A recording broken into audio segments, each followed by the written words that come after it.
Would you take a drug that reduces pain, lowers fever, and is promoted by doctors as the safe and gentle alternative to NSAIDs like Advil and aspirin?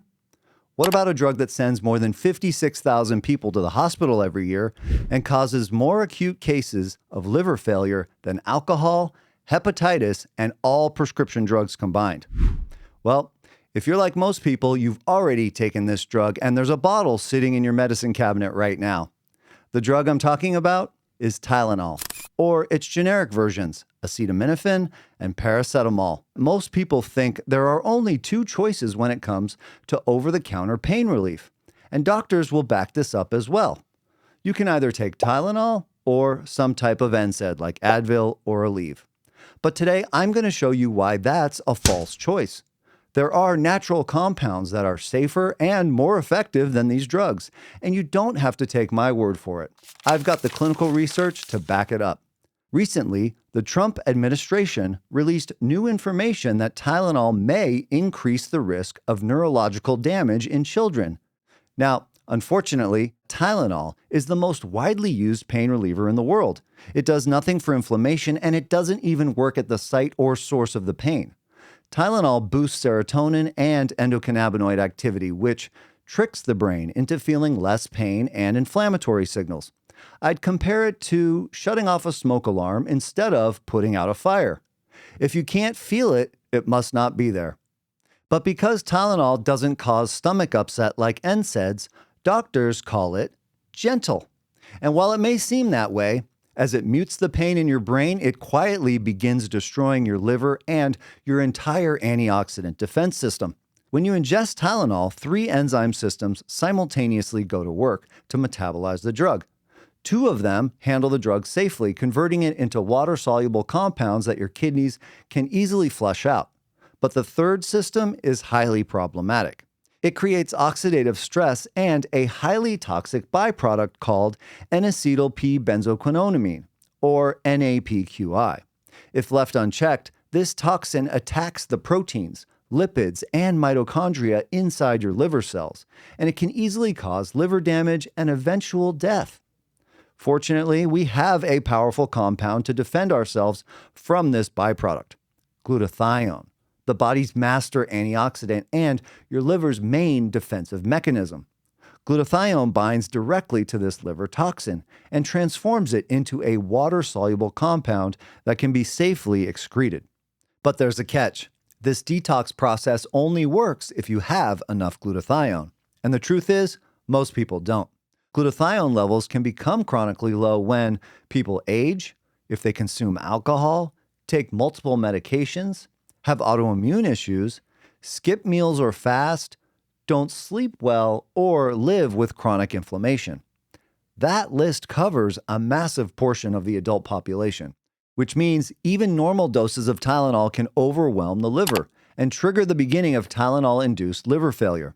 And to add insult to injury, glutathione is responsible for recycling antioxidants like vitamin C and vitamin E, which allows them to scavenge free radicals over and over again.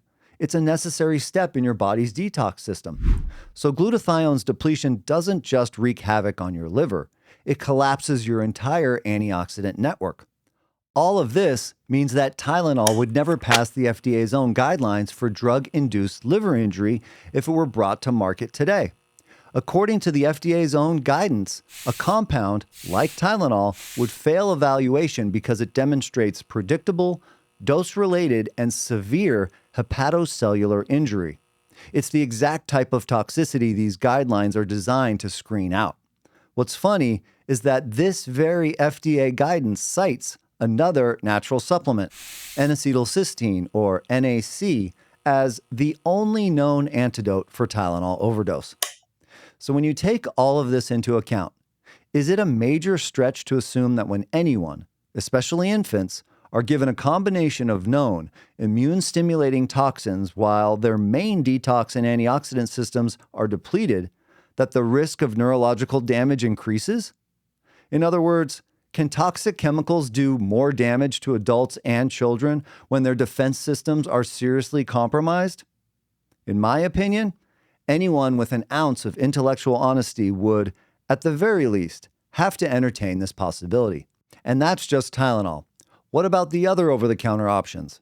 Non-steroidal anti-inflammatory drugs like Advil, Motrin, and Aleve.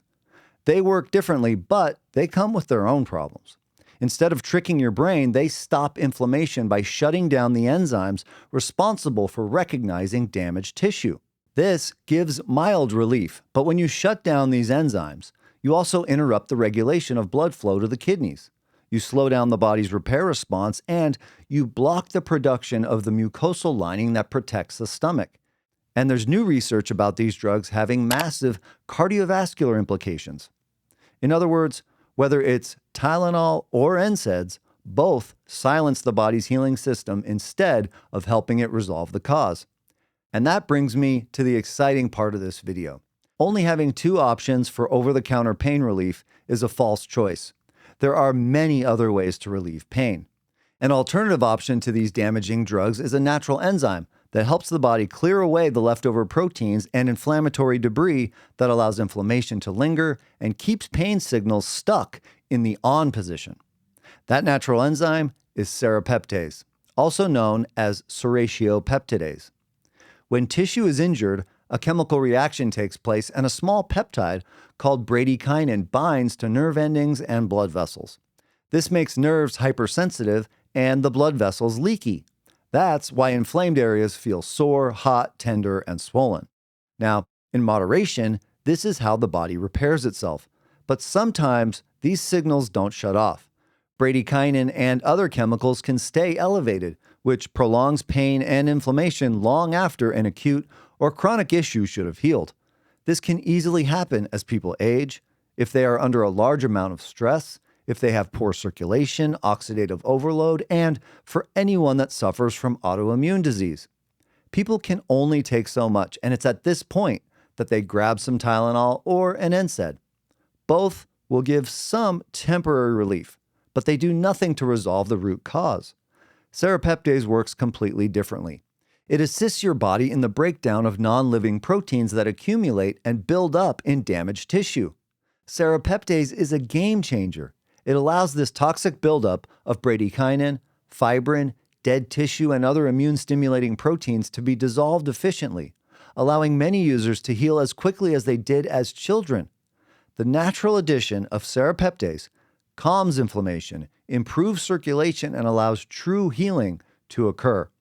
And there's a ton of clinical research to back up what millions of people have already experienced. In one controlled trial on patients with severe ankle sprains, serrapeptase matched Tylenol for pain relief, but it delivered something no other drug could: faster recovery, less swelling, and zero stress on the liver. And surgeons in post-dental and facial operations have reported similar effects. Patients taking serrapeptase had visibly less swelling, faster wound healing, and often didn't need secondary pain meds at all. And it doesn't stop there.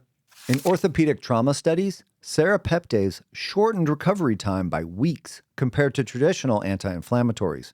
And for women with fibrocystic breast disease, it helped dissolve fibrin deposits and normalize breast texture, reducing pain and tenderness, and nursing mothers have been studied as well.